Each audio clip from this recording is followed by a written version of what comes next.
नमस्कार। आज के इस कार्यक्रम में आप सबका स्वागत है। जैसा कि आपको विदित होगा, आज के इस कार्यक्रम में हम भारतीय साहित्य पर चर्चा करने जा रहे हैं। भारतीय साहित्य कहते ही हमें किस अर्थ का बोध होता है। वास्तव में भारतीय साहित्य किसी एक भाषा विशेष का साहित्य नहीं है। भारतीय साहित्य कई भाषाओं का साहित्य है और सभी भाषाओं की एक लंबी परंपरा रही है और समृद्ध साहित्य भी रहा है। कश्मीर से लेकर तमिल तक और गुजराती से लेकर असमी तक बहुत सारे भारतीय भाषाएं हैं जिसमें साहित्य की रचनाएं होती रही हैं और हर युग में समृद्ध साहित्य रचा जाता रहा है। आज हम विशेष रूप से पंजाबी साहित्य पर चर्चा करने जा रहे हैं। इग्नो ने भारतीय साहित्य पर 2 तरह के पाठ्यक्रम तैयार किए हैं, जिनमें आधुनिक भारतीय साहित्य और मध्य भारतीय साहित्य को हमने अध्ययन कराया है। तो आज पंजाबी साहित्य पर विशेष रूप से हम चर्चा करेंगे और यह जानेंगे कि पंजाबी साहित्य किस प्रकार का है, किस प्रकार की इसकी लिपि है और आदि से लेकर आधुनिक काल तक इस साहित्य में किस प्रकार की रचनाएं होती रही हैं। आज स्टूडियो में हमारे साथ पंजाबी साहित्य की विशेषज्ञ डॉक्टर सत्यपाल कौर जी मौजूद हैं।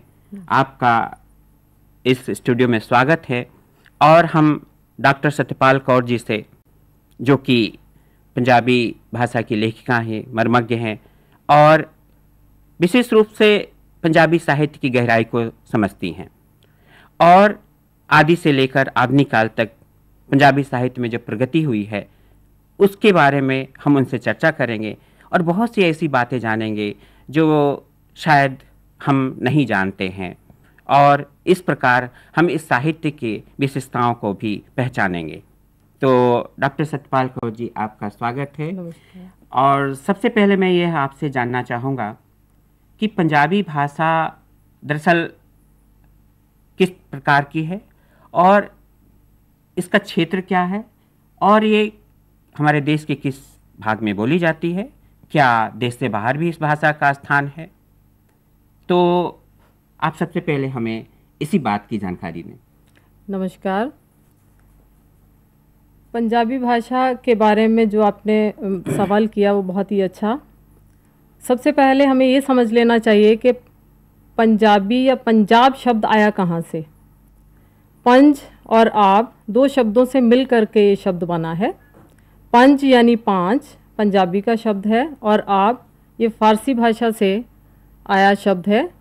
इन दोनों को मिला करके पंजाब बना। आब जो 5 थे वो रावी, सतलुज, ब्यास, चिनाब और जेहलम थे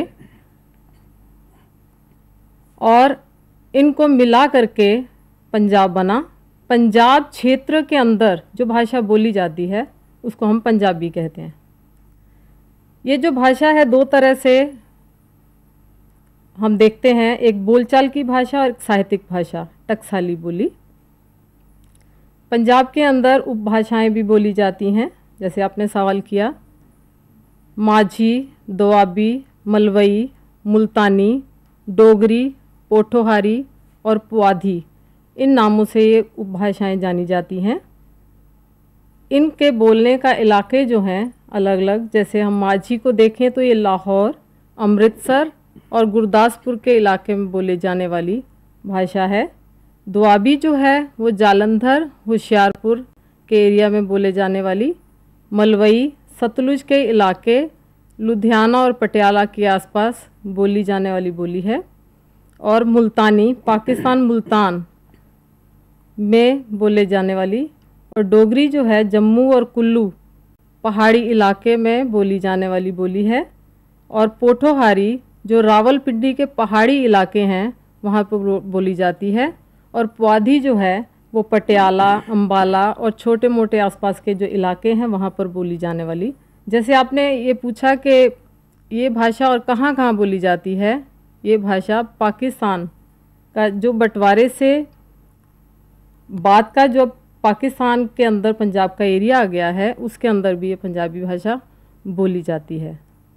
तो इसका मतलब ये हुआ कि सबसे पहले वो क्षेत्र हमने जाना कि 5 नदियों का वह क्षेत्र जहाँ 5 नदियाँ बहती हैं उसका नाम पंजाब पड़ा, और उस क्षेत्र में बोले जाने वाली भाषा पंजाबी भाषा है। और हमने ये भी देखा कि पंजाबी, जैसा कि हर भाषा के लिए अपना एक साहित्य होता है, तो पंजाबी साहित्य में भी 2 तरह की स्थिति है, एक साहित्यिक भाषा और दूसरी बोली जाने वाली भाषा, बोलचाल की भाषा। तो हमने देखा, और ये शायद हमें पहली दफ़ा ये जानकारी मिली कि जम्मू क्षेत्र में जो डोगरी भाषा बोली जाती है वह भी पंजाबी भाषा है, लेकिन वह बोली के रूप में है। जैसा कि अधिकतर बहुत बड़ा क्षेत्र अगर किसी भाषा का हो तो उसमें कई बोलियां शामिल होती हैं, और ऐसा हम पंजाबी में भी देखते हैं। और हमने ये भी जाना कि पंजाबी केवल भारत में ही नहीं, हमारा पड़ोसी देश पाकिस्तान में भी एक बहुत बड़े भूभाग में इस भाषा के बोलने वाले लोग हैं। तो मैं आपसे एक जानकारी चाहूँगा कि जैसा कि हर भाषाओं की अपनी एक लिपि होती है, तो क्या पंजाबी की भी अपनी लिपि है, और ये किस प्रकार की है और इसका नाम क्या है? हाँ बिल्कुल, ये पंजाबी की लिपि गुरमुखी कहलाती है। गुरमुखी यानी कि गुरु के मुख से उच्चारी हुई। इसको गुरु अंगद देव जी ने गुरु ग्रंथ साहब लिखने के लिए इस लिपि को अंतिम रूप दिया था। और ये जो पाकिस्तान में पंजाबी लिखी जाती है वो फ़ारसी स्क्रिप्ट में लिखी जाती है, हम उसे शाहमुखी बोलते हैं, उर्दू की तरह वो लिखी जाती है। और गुरमुखी लिपि में पहले जो अक्षर थे वो 35 अक्षर थे, और इसको हम 35 अखरी भी बोलते हैं पंजाबी में। 35 अखरी तब तक लिखी जाती थी जब गुरु अंगद देव जी ने इसको अंतिम रूप दिया। तो जो गुरु ग्रंथ साहब सिखों का जो ग्रंथ है, धार्मिक ग्रंथ है, उसके अंदर इन 35 अक्षरों को शामिल किया गया। लेकिन उसके बाद जो श अक्षर वो संस्कृत के प्रभाव से आया, और बाकी ख, ग, ज और फ ये जो अक्षर हैं ये फ़ारसी के प्रभाव से पंजाबी भाषा में सम्मिलित हुए हैं। आजकल जो पंजाबी भाषा में एक और सम्मिलित हमने किया है वो ड़ करके बोला जाता है उसको, जो ख़ास टिपिकल पंजाब के ख़ास क्षेत्र से लिया है। ये इस तरह से इसके जो अक्षर अब माने जाते हैं वो 41 माने जाते हैं। जी, मैं इसमें एक और भी बात जानना चाहूँगा कि पंजाबी अगर कोई सीखना चाहे तो किस प्रकार हम इस भाषा की लिपि को सीखेंगे, क्योंकि लिपि सीखे बिना भाषा की जानकारी अधूरी होती है। तो इस भाषा की सीखने के लिए क्या ऐसी सुविधाजनक कोई तरीका है, तो वो भी हमें। ये बिल्कुल बहुत अच्छा प्रश्न किया है आपने। मैं आपको बहुत ही आसान तरीका बताती हूँ। अगर आप पंजाबी भाषा लिखना तो लिख तो सकते ही हैं आसानी से, लेकिन अगर बोलना, क्योंकि कहा जाता है कि पंजाबी बोलने में थोड़ी सी मुश्किल होती है, क्योंकि इसके अंदर हर वर्ग का जो चौथा अक्षर है, यानी क, ख, ग, घ, ङ, घ अक्षर हर वर्ग का चौथा अक्षर है। पूरी 35 अक्षरी के 4 अक्षर जो हैं, अगर उसको आप अच्छे से बोलना सीख लें तो आप बहुत ही आराम से इस भाषा को बोल सकते हैं। जैसे मैं उदाहरण देना चाहूँगी हर एक अक्षर का। आप बोलते हैं घ से घोड़ा, तो हम बोलते हैं कोड़ा, तो हम यहाँ से बोलेंगे कोड़ा।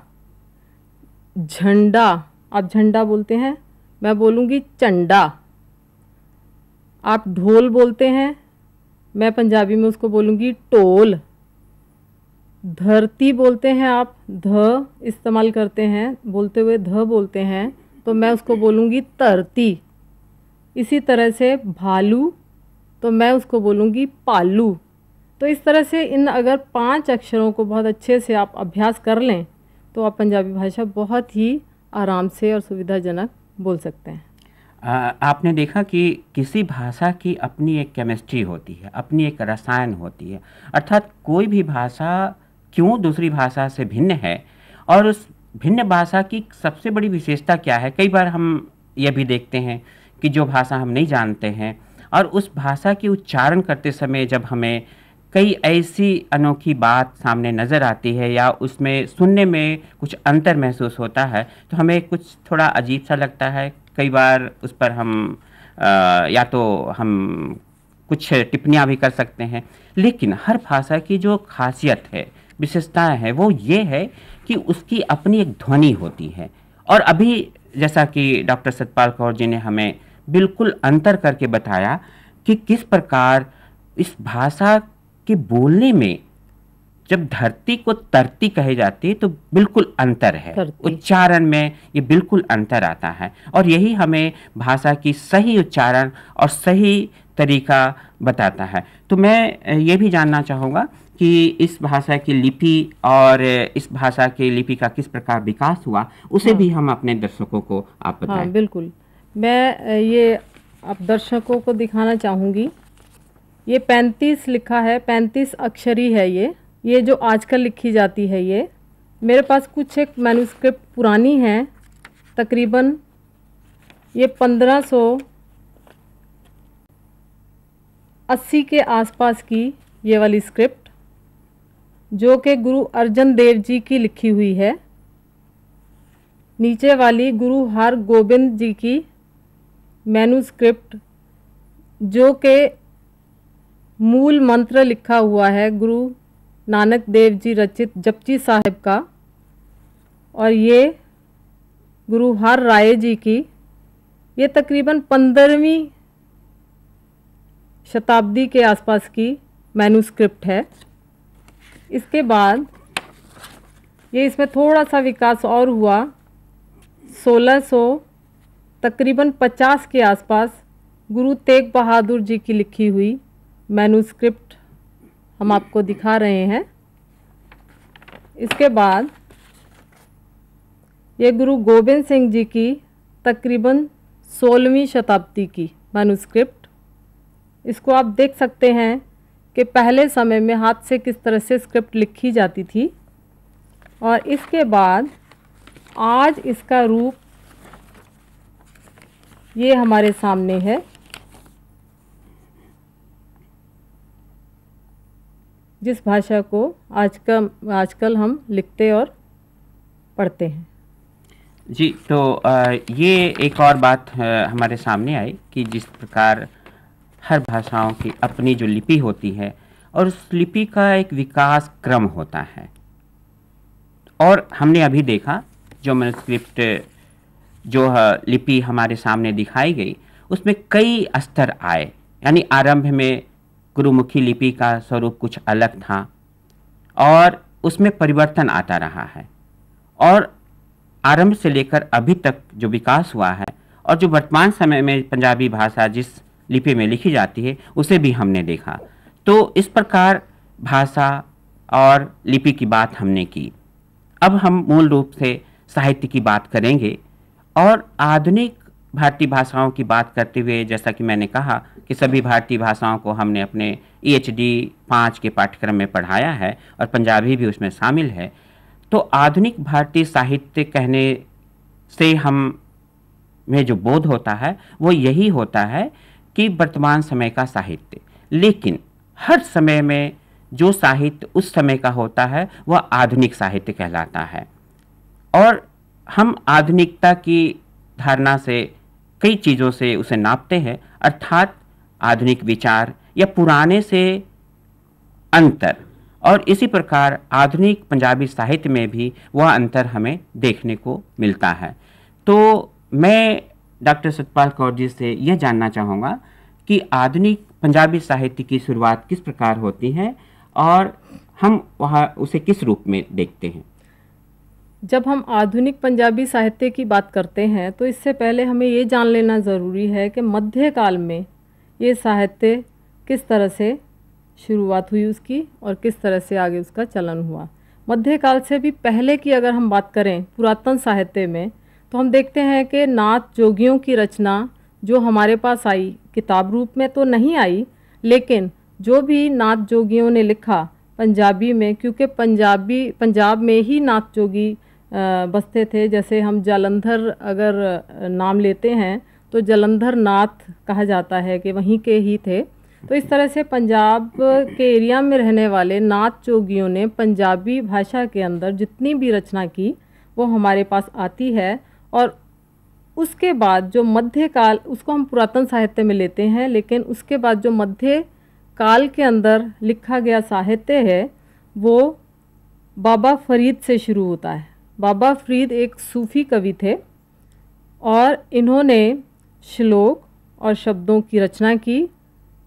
और इसके साथ ही सूफ़ी कवि शाह हुसैन और बुल्ले शाह, ये इसके आगे और भी बहुत सारे कवि हैं जैसे किस्साकार हैं, उन्होंने भी साहित्य की रचना की। लेकिन बाबा फरीद अपने आप में एक बहुत ही पूर्ण कवि थे। उन्होंने बहुत सारे श्लोक लिखे और मध्यकालीन साहित्य की शुरुआत की।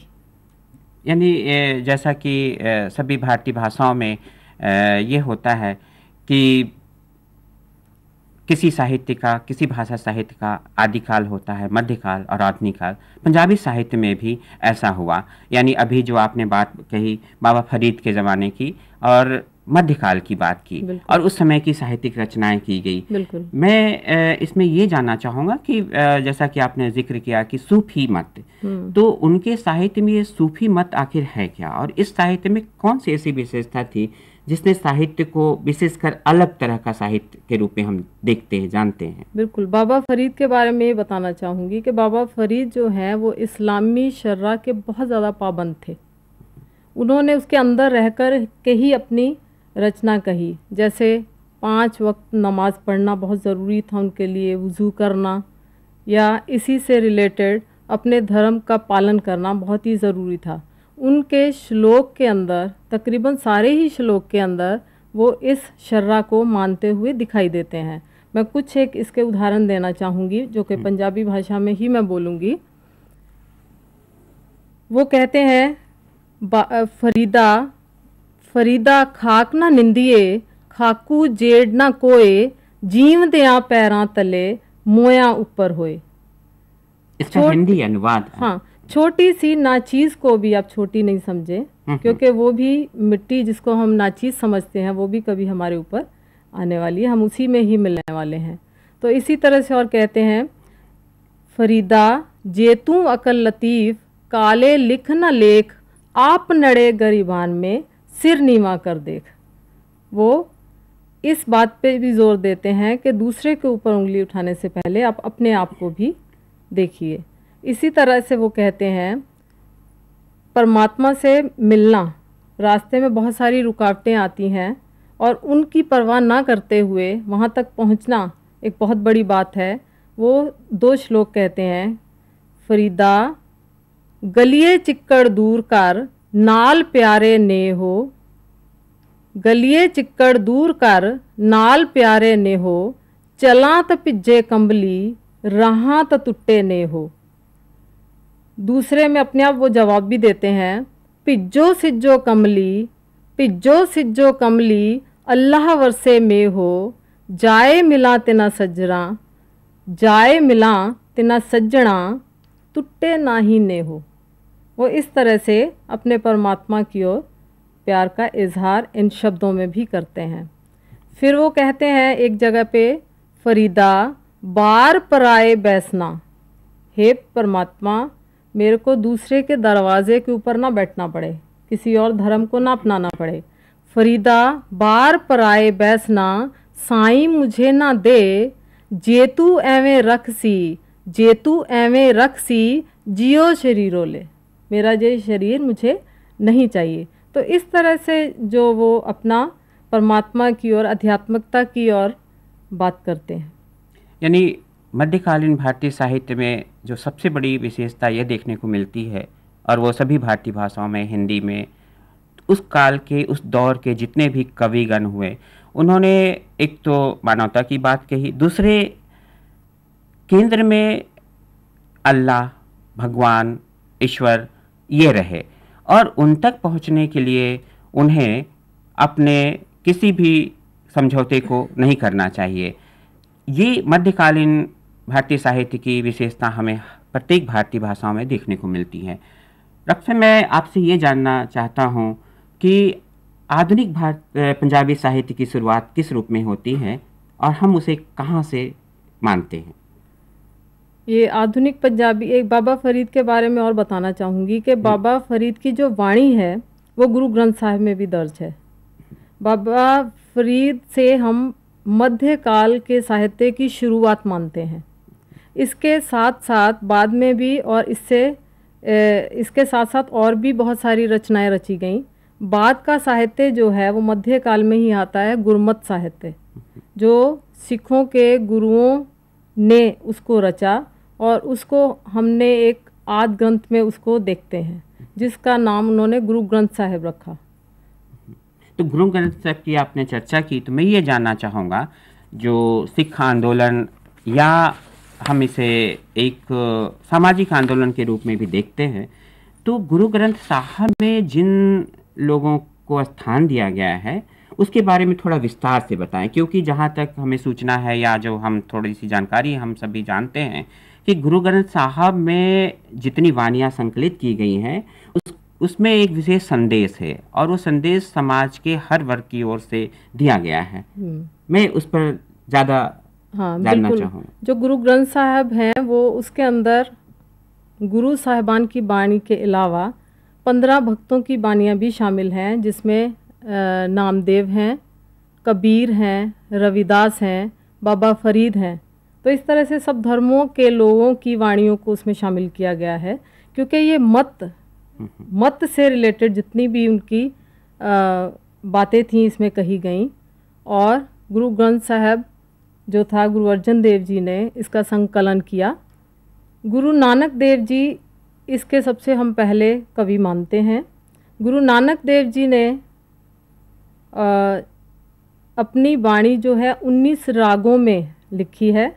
इनको रागों का भी बहुत ज़्यादा ज्ञान था और इन्होंने रीति रिवाज के खिलाफ भी आवाज़ उठाई और ब्राह्मणवाद में जो कट्टरतावाद था उसके खिलाफ में बहुत ज़्यादा आवाज़ उठाई। जैसे हम देखते हैं कि उस समय औरत की स्थिति बहुत ही दयनीय थी, तो उसके खिलाफ आवाज़ उठाते हुए उन्होंने कहा, पांड औरत को कहा जाता है, वो कहते हैं, पांड जम्मिए पांड निमिए, पांड मंगण व्याहो, पांड होवे दोस्ती, पंडो चले राहो, पांड मुआ, जब औरत मर जाती है, पांड मुआ पांड पालिए, पांड होवे बंधान, सो क्यों मंदा आखिए, जित जम्मे राजान।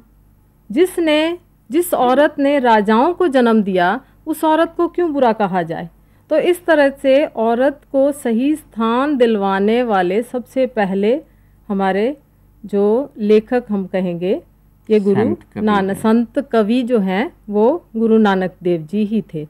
इसके अलावा उन्होंने मौन धारने के बारे में भी लिखा कि सोचे सोच ना हो वही ये सोची लखवार, चुप्पे चुप ना हो वही जे लाई लहा लिफ्तार। तो इस तरह से उसका भी खंडन उन्होंने किया। परमात्मा के बारे में वो कहते हैं, आद सच जुगाद सच हैप्पी सच नानक होसी भी सच। परमात्मा जो है पहले भी सच था, जुगाद से भी सच था, आगे भी सच ही रहेगा, उसका नाम भी सच रहेगा। इनकी रचनाओं के बारे में बताना चाहूँगी कि इन्होंने जितनी भी रचनाएं की, जपजी साहिब, आसा दीवार, शबद श्लोक, बारामा, ज़्यादातर जितना भी ब्राह्मणवाद के खिलाफ आवाज़ उठाई उन्होंने आसा की वार में उठाई। उसके अंदर और भी बहुत सारे जो उस समय औरत की दशा या और भी बहुत सारे रीति रिवाजों का खंडन इस रचना में उन्होंने किया है। और इनकी जो लाइनें हैं वो लोगों की कहावतें बन गई, मैं वो भी बताना चाहूँगी। मिठत नीवी नानका गुण चंगियाइयाँ तत्, या नानक दुखिया सब संसार, या मन जीते जग जीत। तो इस तरह से इनकी बहुत सारी रचनाएं लोगों की ज़बान पर भी हैं।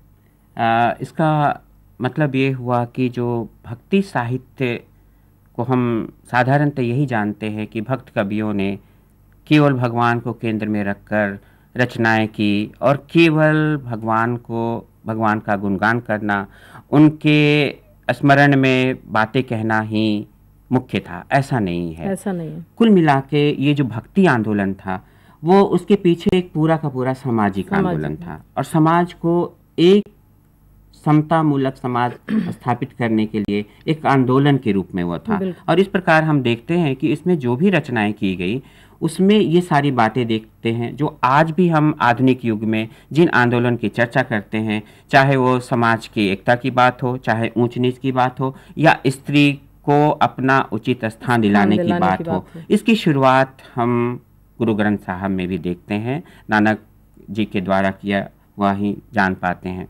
तो मैं ये भी जानना चाहूँगा कि इसके आगे जो पंजाबी साहित्य की शुरुआत होती है या एक अलग तरह के साहित्य की शुरुआत होती है, वो किस रूप में हम आगे पंजाबी साहित्य को बढ़ते देखते हैं? इसके साथ ही मैं जोड़ करके एक और बात बताना चाहूँगी कि गुरु अमरदास जी जो हुए हैं, उन्होंने 17 रागों में बानी को उन्होंने पेश किया है। इनका आनंद साहब बहुत ही मशहूर और हर एक कार्यक्रम के बाद में वो गाया जाने वाला है। ये एक समाज सुधारक के तौर पे भी इन्होंने जो सिख मत था, समाज सुधारक के तौर पर भी इन्होंने कार्य किया। सती प्रथा इन्होंने बंद करवाई और दोबारा या पुनः विवाह करना, विधवा विवाह जिसको बोलते हैं, वो इन्होंने शुरू किया। पर्दे की रस्म को तोड़ा और नशों के खिलाफ आवाज़ उठाई। छुआछात उसके खिलाफ भी इन्होंने आवाज़ उठाई है। यानी गुरु अमरदास ने जो कई समाज सुधार के कार्य किए, वही समाज सुधार के कार्य आगे जाकर हम आधुनिक काल में राजा राममोहन राय से लेकर उसके बाद के दौर में भी देखते हैं, और उसके बाद के साहित्यकारों में भी इन्हीं सब मुद्दों को बड़ी मुस्तैदी से, लेकिन इसकी परंपरा मिलती है, इसकी एक लंबी परंपरा रही, और उसे हम गुरु अमरदास में भी पाते हैं। तो जैसा कि मैं फिर जानना चाहूँगा कि पंजाबी साहित्य का दौर आगे किस रूप में बढ़ा? आधुनिक, हाँ, हम इससे आगे जो मध्यकाल के बाद आधुनिक काल शुरू होता है। आधुनिक काल जो है भाई वीर सिंह जी से शुरू होता है। भाई वीर सिंह पंजाबी आधुनिक काव्य के सबसे पहले कवि हैं। इनका सबसे बड़ा योगदान ये रहा कि इन्होंने छोटी कविता को जन्म दिया। जैसे हमने ये गुरबाणी के बारे में चर्चा की, गुरबाणी जितनी भी है वो सारी लंबी रचनाएं हैं, और इन्होंने सबसे पहले छोटी कविता को जन्म दिया। और इनके जो काव्य संग्रह हैं वो भी बहुत ही ज़्यादा मशहूर हुए। लहर हुलारे, मटक हुलारे, लहरां दे हार, बिजलियां दे हार, मेरे साइयां जियो। इनकी कविता के ऊपर हम ज़्यादातर गुरबाणी का ही असर देखते हैं, और इन्होंने अपनी कविता के अंदर ज़्यादातर कुदरती नज़ारों को पेश किया, दृश्यों को पेश किया। उस परमात्मा के बनाए हुए कुदरत के दृश्यों को बहुत ही खूबसूरती से अपनी कविता में पेश किया है। क्या इन्होंने ही वो शायद वो बात की जो कश्मीर की सुंदरता है, हाँ, उसके बारे में अपनी रचनाओं में वो ऐसा वर्णन करते हैं तो ऐसा लगता है मानो वो पूरे दृश्य का पूरा वर्णन कर रहे हों, किस प्रकार के पर्वत हैं, किस प्रकार के वृक्ष हैं और किस प्रकार की उसकी सुंदरता है। हाँ बिल्कुल, इन्होंने प्रकृति का मानवीकरण किया, मैं ये कहूँगी।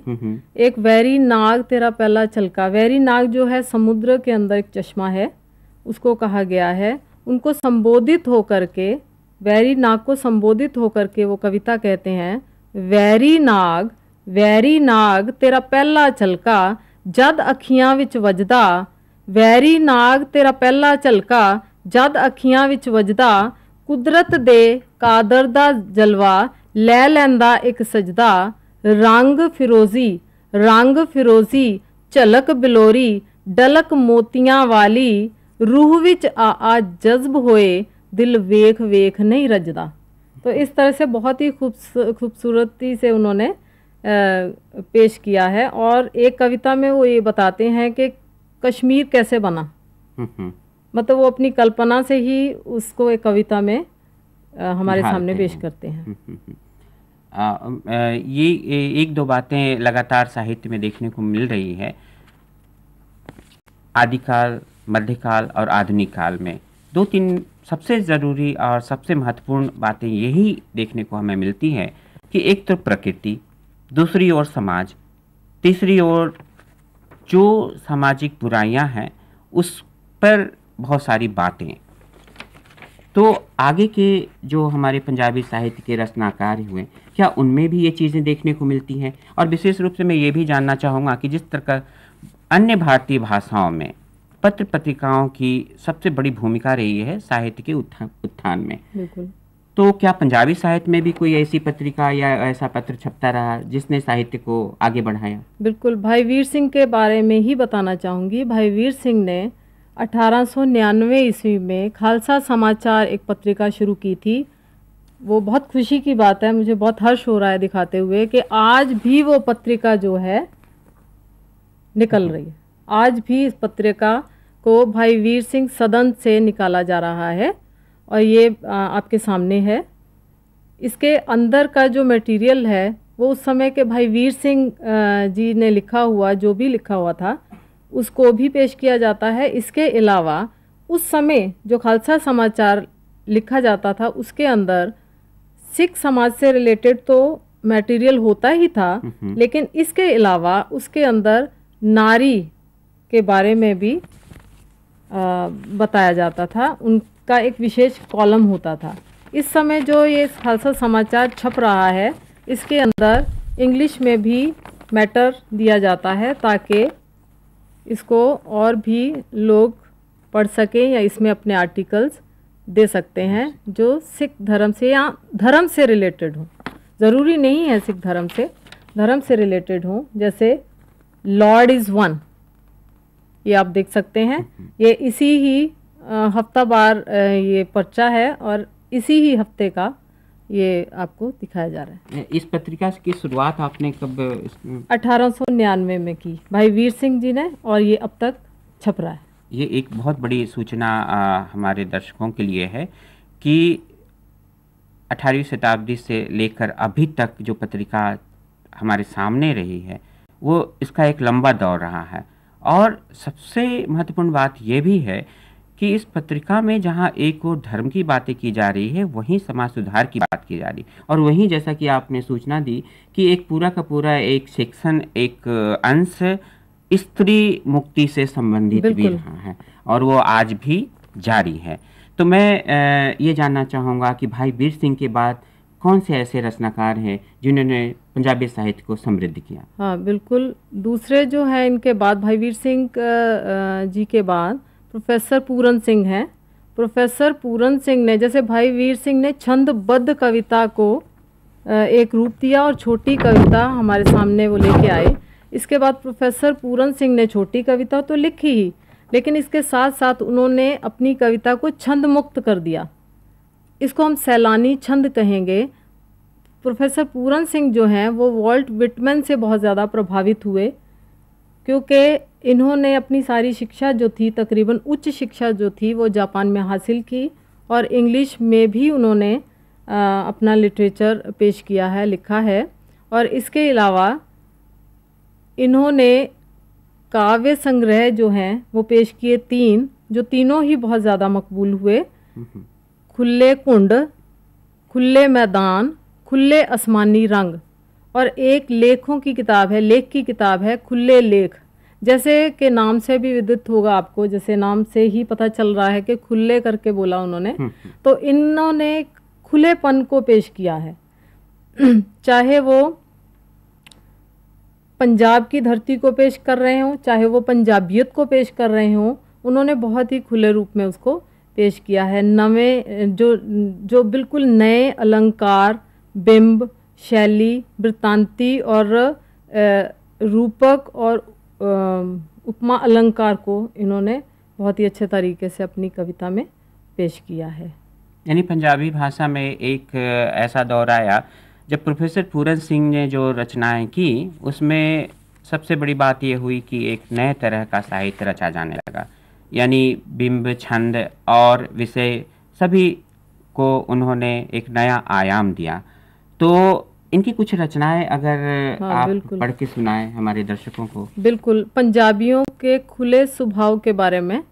ए बेपरवाह पंजाब दे, ए बेपरवाह पंजाब दे मौत नू मखोला करन। मौत ਨੂੰ ਮਖੌਲਾਂ ਕਰਨ ਮਰਨ ਥੀ ਨਹੀਂ ਡਰਦੇ ਪਿਆਰ ਨਾਲ ਇਹ ਕਰਨ ਗੁਲਾਮੀ ਪਿਆਰ ਨਾਲ ਇਹ ਕਰਨ ਗੁਲਾਮੀ ਜਾਨ को अपनी वार दिंदे पर टैना मन्नण किसे दी। तो इस तरह से पंजाबियों का जो खुला स्वभाव है उसके बारे में, और इनकी कविता के ऊपर हम रोमांसवादी रंग भी देखते हैं। जैसे कि उन्होंने खुले कुंड किताब का नाम है, उसके अंदर एक कविता को पेश किया है।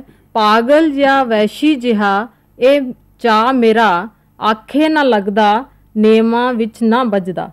वो नियम में रहना नहीं जानते हैं, वो कहते हैं मुझे नियम से अलग हट के जीना है। तो इसके अलावा इनका रहस्यवादी जो संवेदना है उस इनकी कविता में हमें खुले मैदान में देखने को मिलती है। वो कहते हैं मैं बूहे ते बारियां खोल खड़ी सारे रूह दियां लखां बारियां वाला रूह मेरा ते रख सिर अपना हर बारी विच ਕੰਨ ਬਾਹਰ ਨੂੰ ਲਾ ਲੱਖਾਂ ਕੰਨਾਂ ਨਾਲ मैं सुनना चाहां ਉਹ ਤੈਨੂੰ प्यार करदा। तो इस तरह से रहस्यवादी संवेदना की भी कविता इन्होंने पेश की है। यानी पंजाब की जो खासियत है और पंजाब की जब हम बात करते हैं तो दिलदारी और जिंदा दिली का जो स्वरूप है वो हमें साहित्य में भी देखने को मिलता है, और इसे हमारे प्रोफेसर पूरन सिंह जी ने अपनी रचनाओं में बखूबी दर्शाया है। तो इनके साथ जो आगे के साहित्यकार थे उनमें कौन सा बड़ा नाम है जिनके साहित्य ने पंजाबी साहित्य को समृद्ध किया? हाँ, बहुत अच्छा सवाल है, क्योंकि धनीराम चात्रिक के नाम लिए बिना आधुनिक पंजाबी साहित्य जो है वो पूरा नहीं कहा जा सकता। धनीराम चात्रिक को हम सीधे लफ्ज़ों में बोले तो पंजाबियत का कवि है।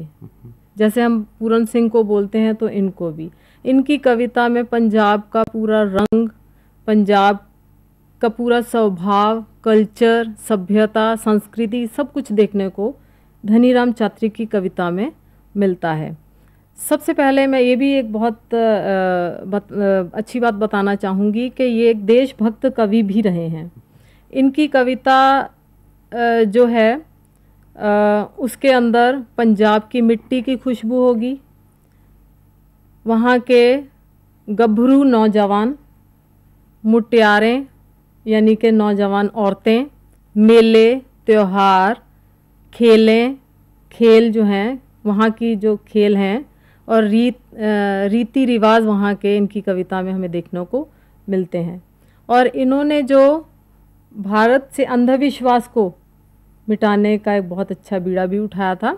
सामाजिक कुरीतियाँ और आचरणिक बुराइयों को भी उन्होंने बाहर निकालना चाहा था। तो इसी से मिलते जुलते और भी बहुत सारे जो विषय इन्होंने अपनी कविता में पेश किए।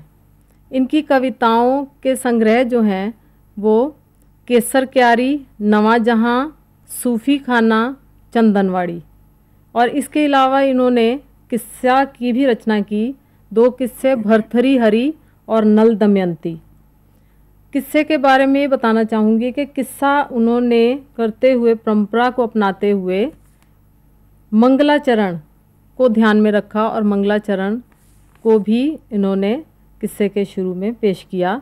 कहते हैं भरथरी हरी के शुरू में एक्योंकार अकाल पुरख सगल जगत आधार पालक घालक प्राण दा तिस्तो सदा जुहार। तो इस तरह से वो अपने किस्से की शुरुआत करते हैं।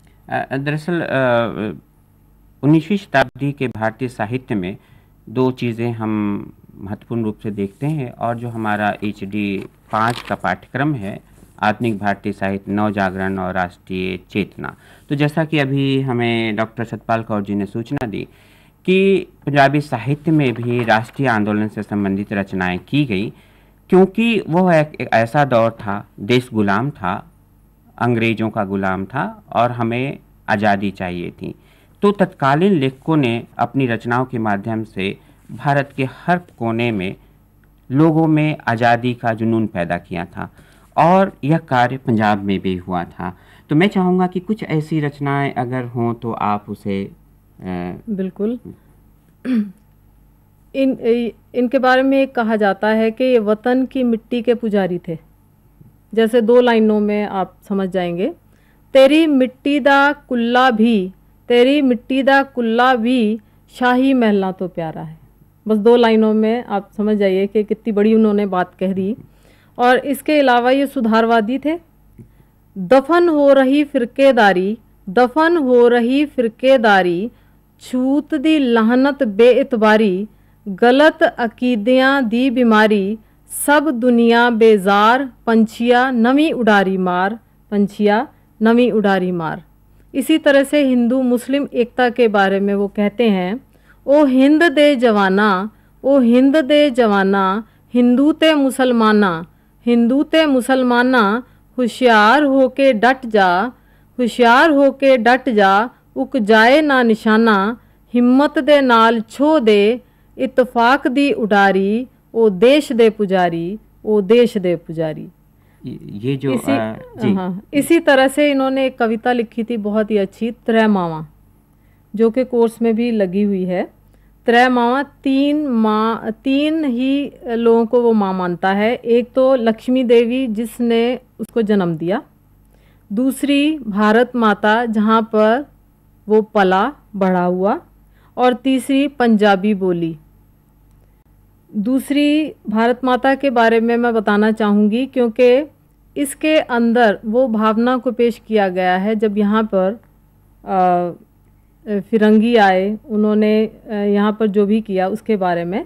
दूसरी अम्मा भारत माता, दूसरी अम्मा भारत माता, जिस दी मिट्टी मैनू जणिया, उस दी भगती करदा करदा मैं पंजाबी शायर बणिया, एके ते इतफाक करांदियां, एके ते इतफाक करांदियां, सारी उम्र बीत गई मेरी, ओढ़क दुध विच कांजी पा गया, कोई विदेशी फितना छणिया, कोई विदेशी फितना छणिया। पंजाबी साहित्य में देश प्रेम और किस प्रकार राष्ट्रीय मुक्ति आंदोलन के लिए छटपटाहट वो हमें देखने को मिला। मैं ये जानना चाहता हूँ कि क्या कोई लेखिकाओं ने भी पंजाबी साहित्य को समृद्ध किया? हाँ बिल्कुल, अमृता प्रीतम हमारी बहुत ही अच्छी नावलकार हैं। उन्होंने बहुत सारे नावलों की रचना भी की। इसके अलावा कविताएं भी लिखी। काव्य संग्रह है उनके त्रेल तोते फुल, अमृत लहरा। तो इस तरह से उन्होंने 1947 के बंटवारे का जो प्रभाव था वो जो लोगों पर पड़ा उसके बारे में उन्होंने एक कविता लिखी। अज आखां वारिस शाह नूं किधरे कबरां विचों बोल, ते अज किताबे इश्क दा कोई अगला वरका फूल, एक रोई सी धी पंजाब दी तू लिख लिख वार मारे वैण, अज लखां धीआं रोंदियां तैनूं वारिस शाह नूं कहण। इस प्रकार पंजाबी साहित्य के आदि से वर्तमान स्थिति को हमने आज के कार्यक्रम में देखा, समझा, और विशेष रूप से पंजाबी साहित्य में जो प्रगति हुई है उसे अभी तक के साहित्य को हमने जानने समझने की कोशिश की, और आदि से लेकर आज तक जो विकास हुआ उसके साथ साथ जो घटनाएं घटी, सामाजिक राष्ट्रीय आंदोलन और अन्य बातों की, उसका भी प्रतिबिंब हमें इस साहित्य में देखने को मिलता है। और भारतीय साहित्य इसी रूप में अनूठा है। उसके हर भारतीय साहित्य में इस प्रकार की रचनाएं हमें देखने को मिलती हैं। और HD पाठ्यक्रम 5 हमें अपने भारतीय साहित्य के इसी उद्देश्य को और इसी विशेषताओं को प्रस्तुत करके हमने आपके सामने प्रस्तुत किया है। और मैं समझता हूं कि आगे आने वाले कार्यक्रम में आप उससे संबंधित प्रश्न भी पूछेंगे। धन्यवाद।